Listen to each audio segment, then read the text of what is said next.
మోకాళ్ళ నొప్పులకి పుదీనా ఆకులను ఎండించేసేసి తయారు చేసుకున్నటువంటి చూర్ణం, అంటే పుదీనా ఆకు చూర్ణము 25 గ్రాములు,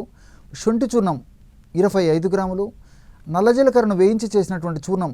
25 గ్రాములు,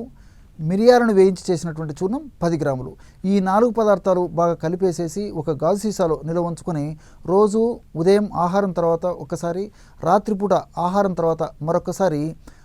1 నుంచి 2 గ్రాముల వరకు ఈ యొక్క ఔషధాన్ని తీసుకొని తగినంత తేనెతో కలిపిగా వాడుకోవచ్చు, లేదా 100 మిల్లీలీటర్ల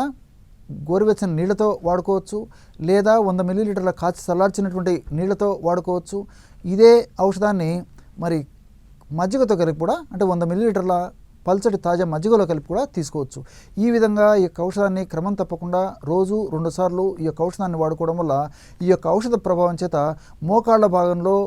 గుజ్జు త్వరగా తగ్గిపోకుండా, మోకాళ్ళ భాగంలో అనారోగ్య చేకూరకుండా, అదేవిధంగా మోకాళ్ళ భాగంలో కలిగేటువంటి నొప్పి, పోటు, దురద, మంట, సలుపు ఇలాంటి సమస్యలన్నీ కూడా తగ్గిపోయి చక్కటి ఆరోగ్యం సొంతమైనటువంటి పరిస్థితి ఏర్పడుతుంది. ఈ పుదీనాలో నొప్పి తగ్గించేటువంటి గుణం ఉంది, అదేవిధంగా శొంఠిలో మోకాళ్ళ నొప్పిని తగ్గించేటువంటి చక్కటి గుణాలు ఉన్నాయి, అదేవిధంగా నల్ల జీలకర్రలో కూడా ఈ మోకాళ్ళ నొప్పులు తగ్గించేటువంటి గుణాలు ఉన్నాయి. మరి ఈ పదార్థాలన్నిటిలో కూడా మిరియాలు కూడా మోకాళ్ళ నొప్పులు తగ్గించేటువంటి గుణం ఉండడమే కాకుండా మిరియాలు ఉన్నటువంటి పెప్పరిన్ అనేటువంటి రసాయన ప్రభావం చేత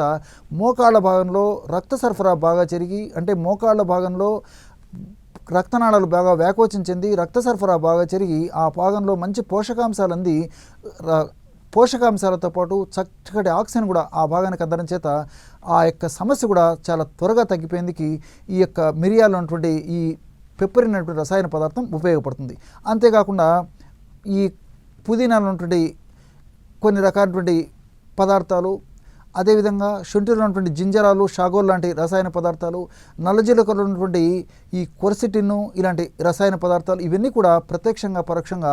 మోకాళ్ళ నొప్పులు తగ్గేందుకు సహకరించడమే కాకుండా మోకాళ్ళ నొప్పుల వల్ల భవిష్యత్తులో ఇతర ఉపద్రవాలు రాకుండా కూడా వీటిలో ఉన్నటువంటి ఔషధ గుణాలు, ఔషధ తత్వాలు, రసాయన గుణాలు సదా మన దేహంలో ఉంటూ సదా కాపాడుతూ సదా రక్షిస్తూ ఉంటాయి. కాబట్టి దీర్ఘకాలం పాటు వాడినప్పటికీ అన్ని సైడ్ బెనిఫిట్స్ ఉంటాయి, ఎలాంటి సైడ్ ఎఫెక్ట్స్ కూడా ఈ యొక్క ఔషధం వల్ల ఉండవు.